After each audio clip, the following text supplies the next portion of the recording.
et ayant causé 470 000 morts, la guerre civile syrienne peut paraître un mystère pour plusieurs d'entre nous. Afin de mieux comprendre les motivations des divers clans dans cette bataille, il faut retourner dans le temps, au printemps 2011. Subissant un régime autoritaire de la part de leur dirigeant, Bachar el-Assad, le peuple syrien demande du changement. C'est le printemps arabe. À la manière de l'Égypte et de la Tunisie, les Syriens, majoritairement musulmans, partent des mosquées le vendredi 18 mars 2011 pour faire tomber la dictature. C'est par milliers que les habitants militent dans les villes d'Aléo, d'Ahmad, Homs, Banias et surtout Deraa. On l'appellera la révolte de Deraa. Les protestations se continuent et s'étendent dans tout le pays. Bachar répond en envoyant l'armée qui fera vite feu sur les militants. C'est le début d'une guerre civile. En juillet, un groupe de rebelles prennent les armes et forment l'armée syrienne libre. Durant le restant de 2011, les extrémistes de la région se joignent à eux. Aussi surprenant que ça puisse paraître, Assad encourage cela en libérant des extrémistes de prison. La raison? Pour limiter l'aide étrangère apportée aux rebelles, puisque les pays étrangers ne veulent point se faire voir comme étant des pays qui soutiennent le terrorisme. En janvier 2012, un nouveau groupe se forme au nord de la Syrie, les Kurdes. Ayant une identité culturelle bien ancrée, ceux-ci se battent avec les rebelles contre Assad. À la fin de cette année-là, l'Iran, qui est un allié d'Assad depuis 1979, envoie des cargos ainsi que des militaires pour soutenir les troupes du dictateur.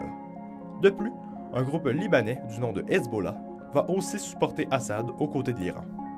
En même temps, les États du Golfe, ainsi que la Turquie, envoient de l'argent et des armes aux rebelles. Au début de 2013, on remarque que la guerre se divise en deux clans religieux, les sunnites, supportant les rebelles, et les chiites, supportant Assad. En février 2014, un événement se produit qui change complètement le déroulement de la guerre. Un groupe spécial de Al-Qaïda va se séparer en raison d'un conflit interne dans l'organisation. Ce groupe prendra le nom d'État islamique. Celui-ci ne se bat pas contre Assad, mais seulement contre les rebelles et les Kurdes. Cet été-là, en juillet, les États-Unis sont prêts à faire une action directe en Syrie pour contrer le nouveau groupe terroriste.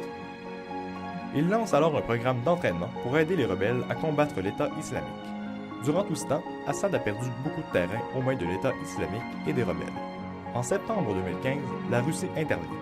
Aidant Assad, elle se présente comme voulant détruire l'État islamique, alors qu'en fait, elle bombarde les rebelles qui sont contre Assad.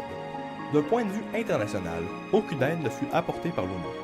Malgré l'accord presque total de l'Assemblée, le projet fut mis en veille par la Russie et la Chine, qui possèdent un droit de veto.